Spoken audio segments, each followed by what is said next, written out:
E, gente, queria aproveitar aqui, chamar dois parceiros, assim, primeiro que profissionais que eu respeito muito pela trajetória e pelo que estão fazendo, que é o Thiago Saldanha. O Thiago Saldanha é Head de AI na Evertec.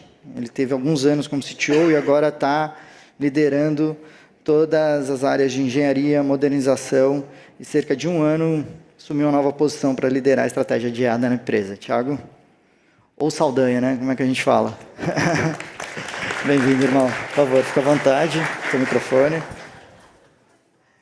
Queria chamar também o Guilherme Lopes. O Guilherme é Chief Data and AI nas Casas Bahia, é um executivo super experiente com dados, é mestrado em Ciências das Computações pelo ITA e MBA pela FGV. Guilherme Lopes. Tudo bem, cara? Bem-vindo. Por favor, aqui, vou ficar no meio aqui para ficar fácil da gente conversar. Bem-vindos, obrigado aí. Manhã chuvosa, bom papo.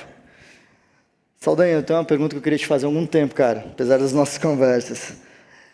Você tem um desafio novo, que eu acho que muitas empresas estão passando, que é estruturar uma área de IA, né? Você foi CTO, tinha múltiplos desafios e, de repente, você recebeu aí esse desafio de criar uma nova área de IA num segmento que é hiper controlado, né? O segmento financeiro.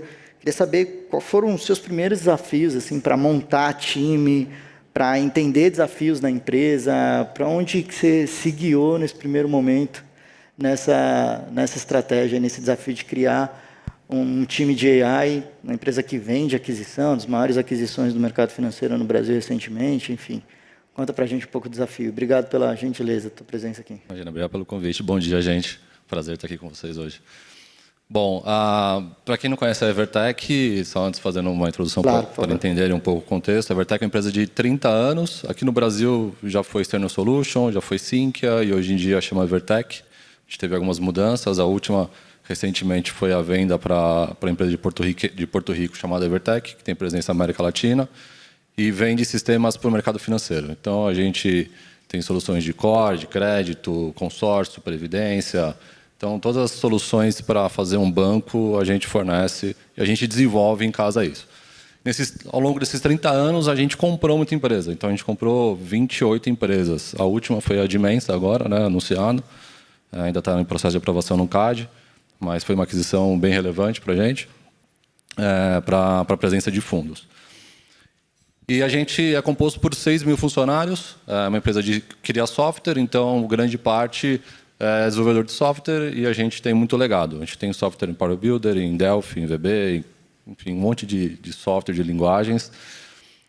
E um dos desafios que a gente tem é modernizar tudo isso para continuar uma linha de receita crescente, continuar sendo relevante no mercado para os nossos clientes, continuar entregando uma satisfação para os clientes conseguirem realizar os negócios deles.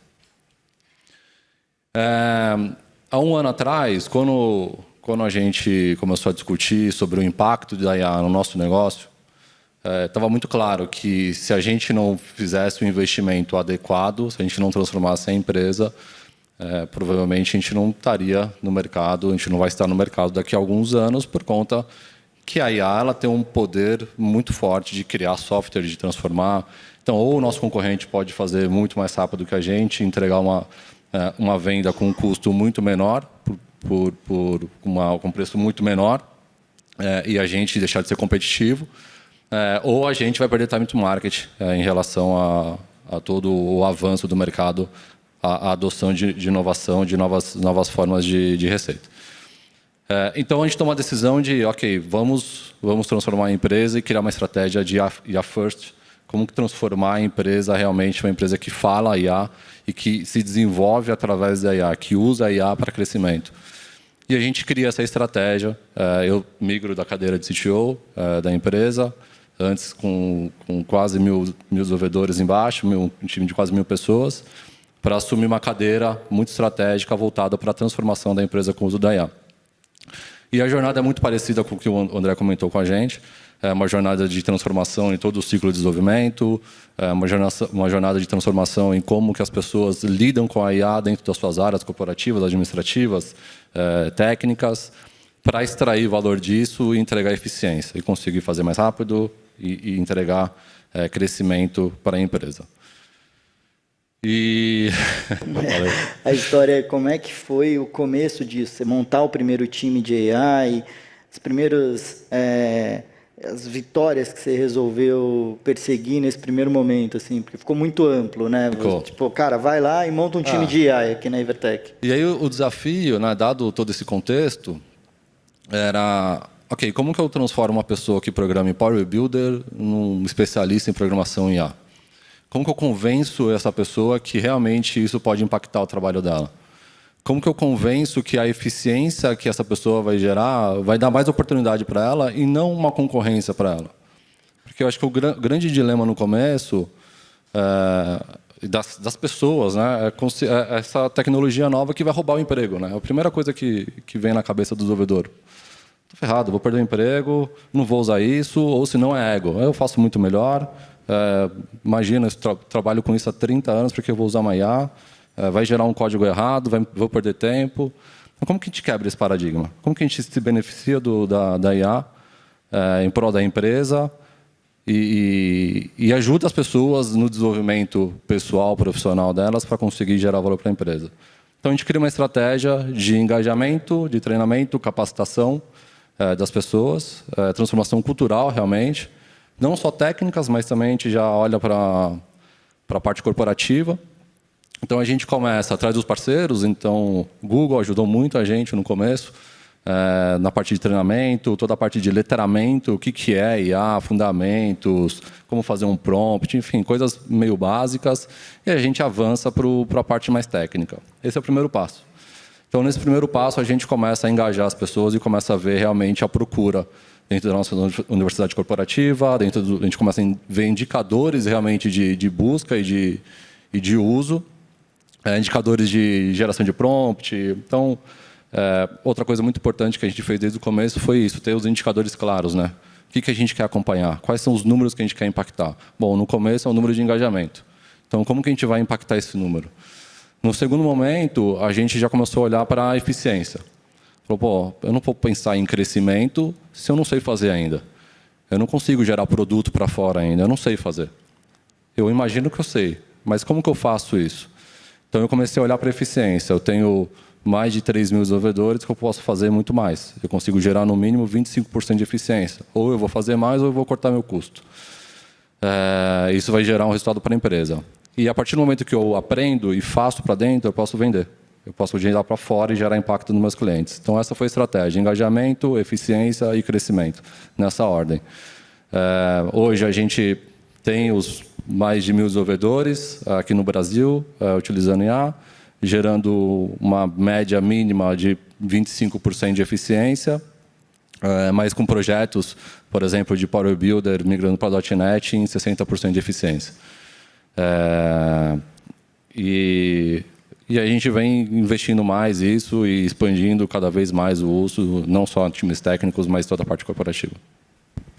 Obrigado, Saldanha. Obrigado. Baita desafio, cara. E aí, Gui, me fala uma coisa, cara. CDIO é mais uma dessas siglas novas que a gente está aprendendo a lidar. Casas Bahia é um gigante, sem dúvida nenhuma. Eu imagino a quantidade de desafios que vocês têm, a quantidade de sistemas, imensurável. E dentro desse panorama, cara, dessa superfície super complexa que você precisa cobrir, como é que foi selecionar os primeiros projetos nessa cadeira que é nova a nível de mercado, mais nova ainda a nível de Brasil, né? Ainda é muito recente, a gente está começando a ver os primeiros executivos de dados e AI no Brasil. Como é que você está priorizando no meio de tanto barulho, no meio de tanta distração, cara? Legal. Bom dia a todos, obrigado pelo convite. Obrigado aqui, você. Emerson Salter.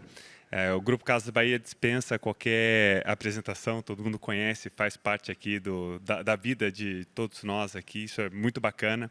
E você disse ali no começo que o Thiago ele chegou recentemente, ele está 1 ano lá. Eu, muito mais recentemente, assumi essa cadeira aqui com o desafio de liderar as frentes de Data AI. Você trouxe um ponto muito importante, né? Você está vindo aqui para liderar as frentes de AI, então quer dizer que você tem um time de AI, todo mundo de AI mora ali dentro do seu quadradinho? Não. Muito pelo contrário. A gente entende que para a gente conseguir atingir os nossos objetivos de transformação de negócios, de transformação do varejo, como a gente vem liderando isso no mercado brasileiro, a gente precisa ter AI por toda a companhia. E a gente dividiu em 2 grandes grupos de atuação as nossas estratégias de AI. Um que está ligado à força de trabalho. Ter AI no centro da força de trabalho de todos os colaboradores do Grupo Casas Bahia. Então, já começa por aí. Então, se a gente for ver, se a gente fosse colocar todo o time de AI dentro do lugar só, estaria ali no nível da companhia como um todo. São quantos profissionais hoje na Casas Bahia? A gente tem dezenas de milhares aqui, mais de 30 mil colaboradores pelo Brasil inteiro. Então, quando a gente olha para isso, e a gente está olhando quando a gente diz para a força de trabalho, a gente desrespeita toda a força de trabalho dentro do grupo, incluindo o time técnico de desenvolvedores que eles estão trabalhando, os times jurídico, contábil, financeiro, de vendas, enfim. Então, é levar a AI como um impulsionador da força de trabalho. E aqui a gente tem um pilar muito grande de pessoas. Então, esse é um trabalho para a gente alcançar a companhia como um todo, que não é uma área técnica, uma área de dados ou uma área que vai conseguir fazer essa movimentação como um todo. A gente tem um apoio muito grande do time de pessoas.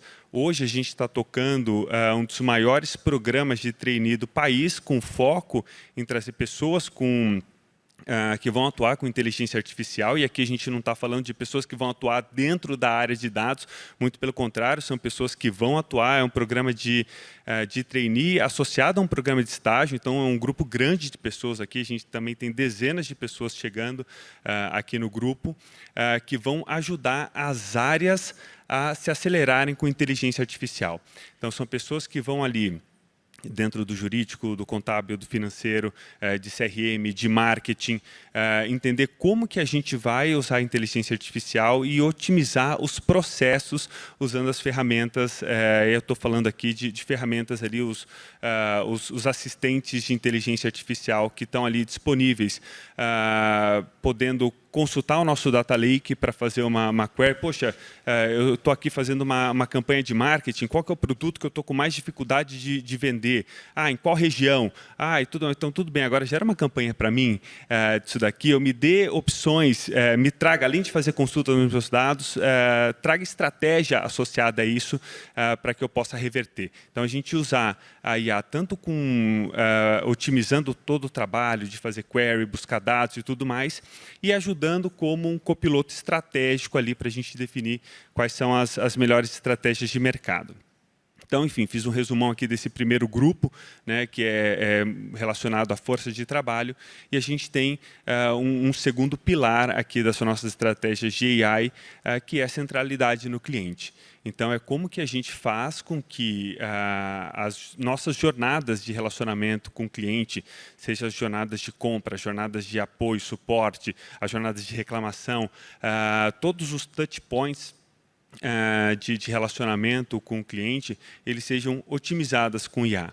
E aí aqui a gente pega carona assim, com um grande movimento que vem acontecendo no mundo inteiro de digital commerce, agentic commerce, Google lançando um protocolo super relevante no mercado, que faz parte aqui também do nosso trabalho de como que a gente leva e faz com que as jornadas sejam mais fluidas, mais rápidas, mais intensas e gerem mais valor para o nosso cliente. Pouca coisa, né? Pouquinha coisa, né? Queria abrir para perguntas, pessoal. Alguém tem alguma pergunta para o Saldanha e para o Gui? Oportunidade. Lá no fundo, por favor. Pessoal, a gente está num grupo, eu vou pedir uma gentileza que eu esqueci, pudesse apresentar quando for fazer a pergunta, a a gente conhecer vocês. Fábio, da Jui Soluções. A gente tem soluções também para o varejo. E uma das coisas que eu vejo muita dificuldade é no varejo, e aí, Guilherme, tem essa questão do gerente, da sabedoria do gerente de loja, né? E que resiste, eventualmente, a trabalhar com dados, resiste a confiar em ninguém que não seja a intuição dele. Então, eu queria saber como é que vocês estão lidando um pouco com essa situação, como é que foi a adoção e etc. E tal, o que vocês estão fazendo para efetivamente conseguir que o pessoal use até e como vocês estão gerenciando e controlando isso? Legal, desculpa, qual é o seu nome mesmo? Fábio. Fábio, obrigado pela pergunta. A gente entende que uma tecnologia legal, sem sanar uma dor real de qualquer pessoa, seja um cliente, seja um colaborador, um gerente de loja, qualquer pessoa. Uma tecnologia bacana à disposição, se não resolve uma dor real ali, ela vira um chaveirinho, vira igual uma caneca que fica em cima da mesa. E uma coisa que é muito legal, né, que eu pude observar chegando no grupo, que a gente municia, isso é uma habilidade muito grande que a gente tem no grupo, que é municiar as pessoas com ferramentas que vão sanar dores reais.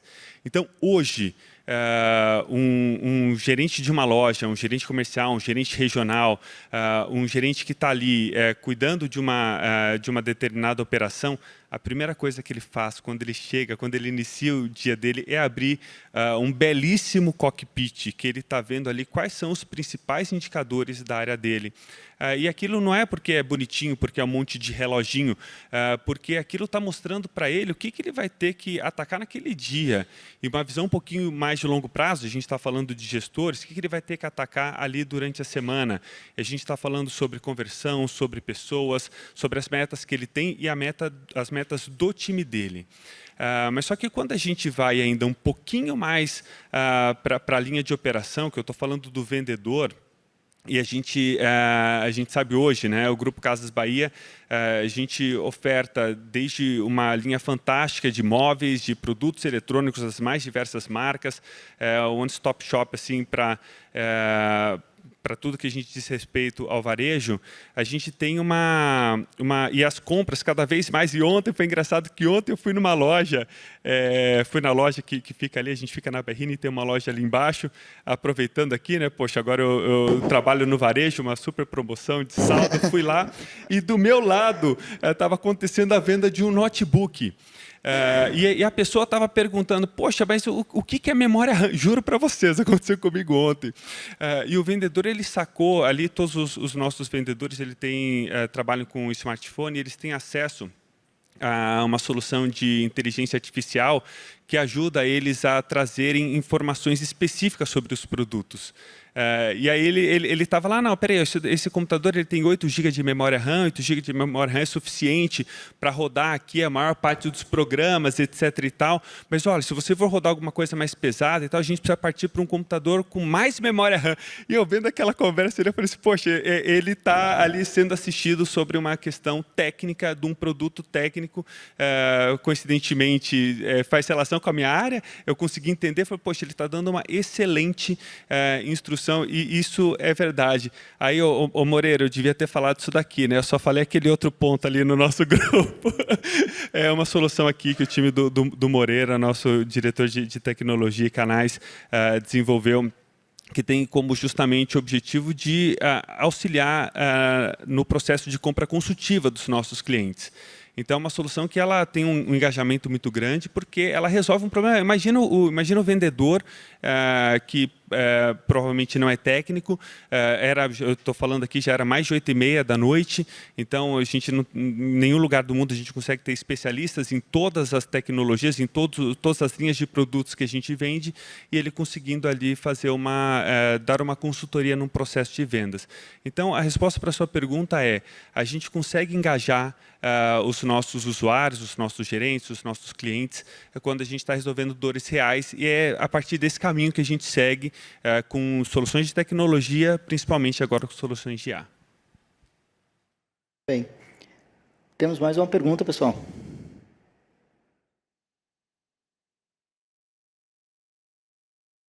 Eu tenho uma para vocês dois. E vocês ficam à vontade aqui. Deixa eu começar pelo Saldanha. A pergunta é a mesma. Vocês podem citar as primeiras grandes vitórias que vocês tiveram, cara, nessa jornada de vocês? Assim, algo que foi... Putz, conseguimos, assim. Que bacana que a gente está vendo isso acontecer. Eu acho que quando a gente começou a ter resultado das primeiras migrações de software, né, que a gente conseguiu tangibilizar, né, porque até então é muito prompt gerado, é muita gente treinada, é muita gente engajada, mas o resultado vem quando a gente impacta o mercado, né, quando a gente realmente entrega uma solução de valor, né.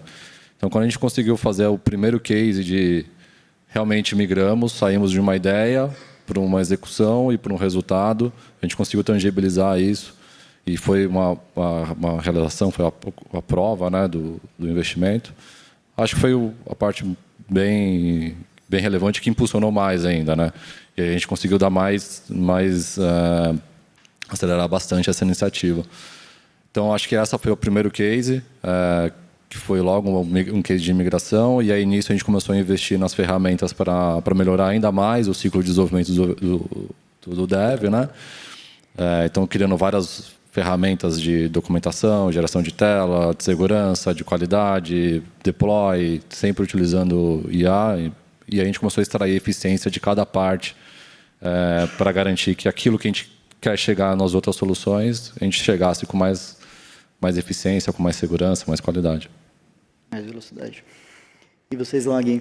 Legal, acho que uma grande vitória recente, inclusive a gente foi citado, acho que há 2 semanas atrás, numa matéria da Harvard Business Review, que é o nosso agente, o WhatsApp conversacional, que a gente conseguiu levar ali para dentro do WhatsApp, para dentro da interface que o Brasilzão todo está acostumado a utilizar, uma jornada de compras, né? Um relacionamento ali de uma forma super simples, super fluida, super rápido, e que ele consegue realizar operações de comércio ali. Então, foi muito legal, uma grande vitória, super reconhecida, inclusive, pela Harvard. Então, isso é muito legal. Foi uma grande vitória do grupo na frente de AI.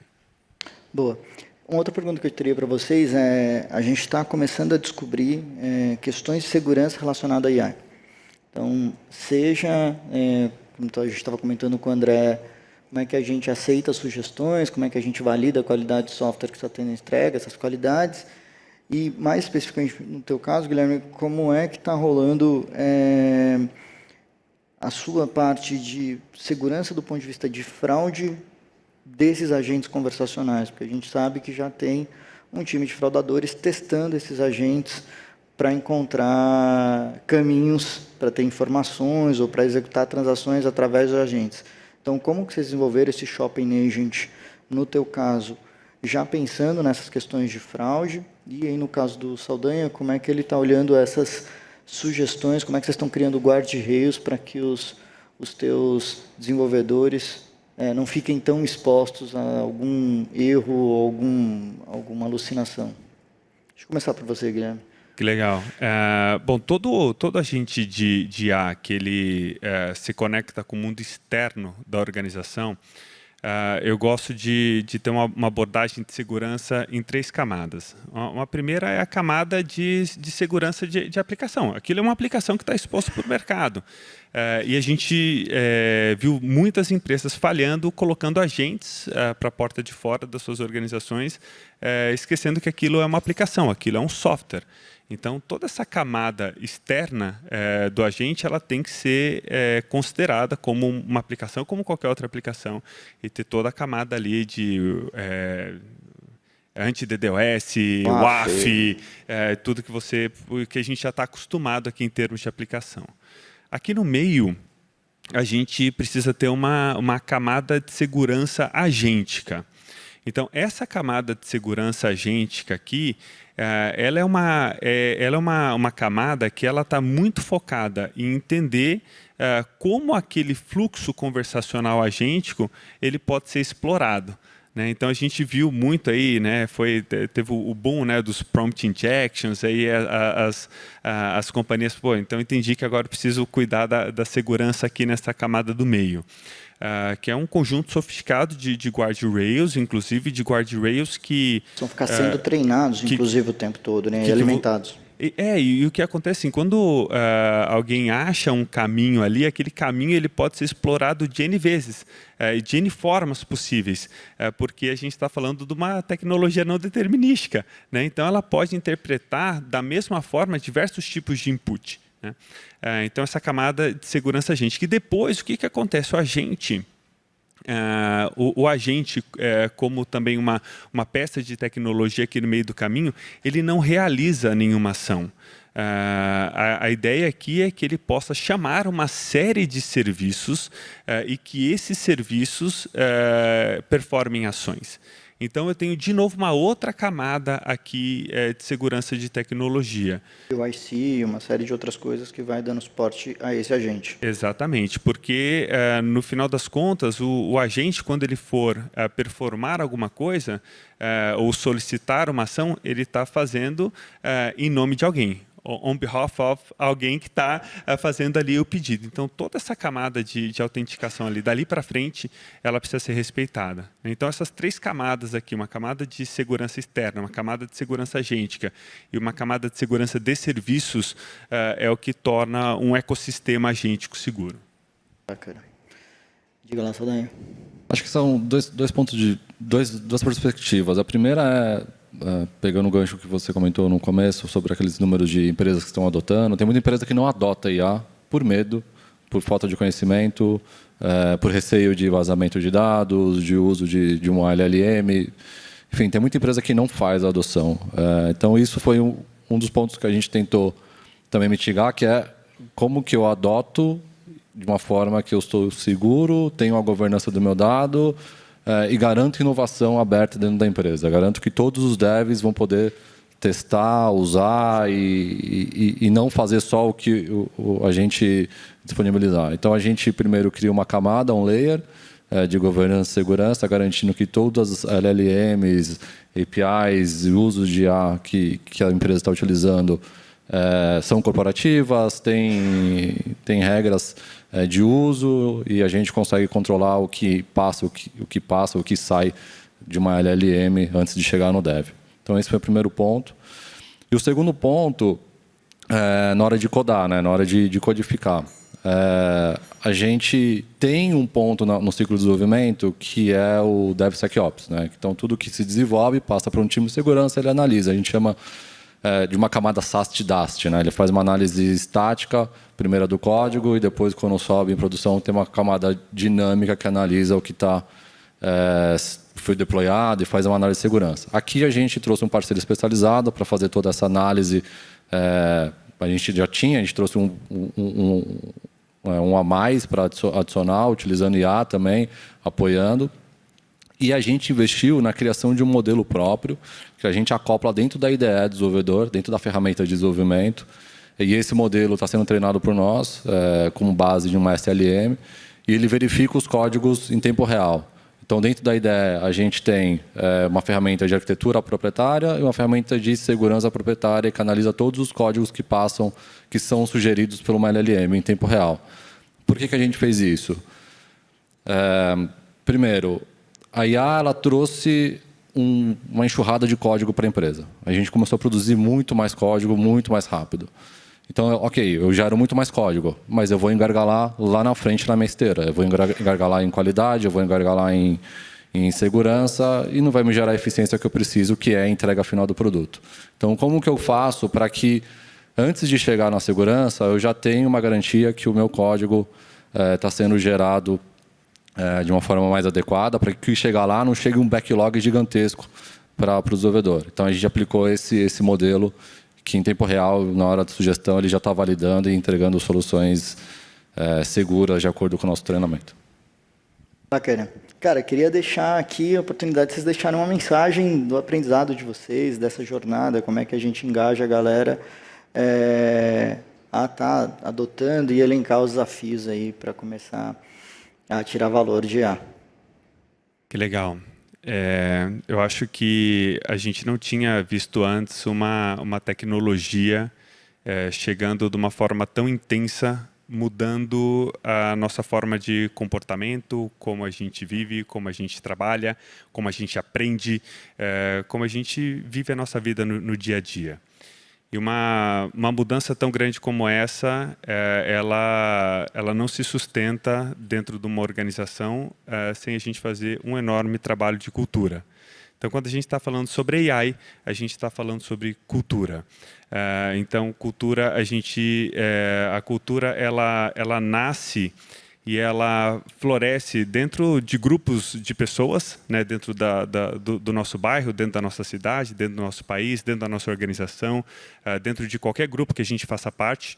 A cultura ela nasce de forma orgânica e ela vai se desenvolvendo também de forma orgânica.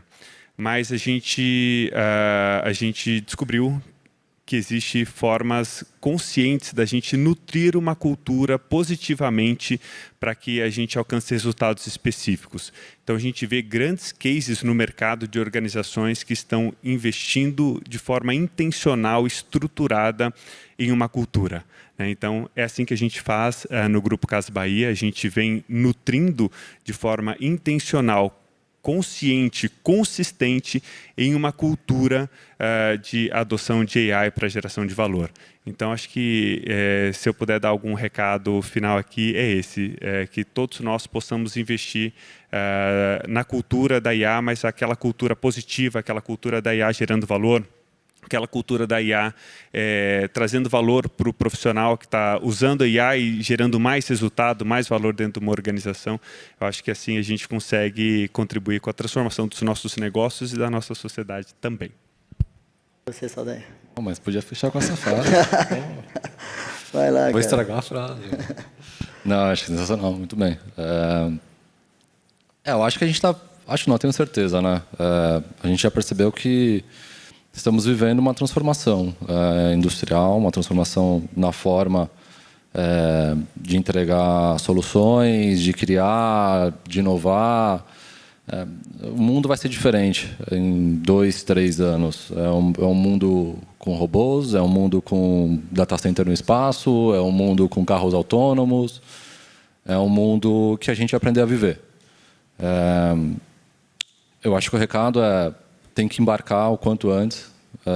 A empresa que não embarcar, a pessoa que não embarcar, tem um risco muito grande de perder oportunidades, de perder mercado. Então, como toda a transformação, as empresas mudaram a forma de fazer, foram mais eficientes e o mundo mudou.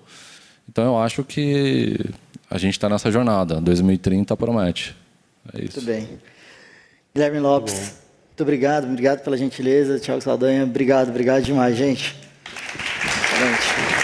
Obrigado, cara. Obrigado, irmão. Valeu.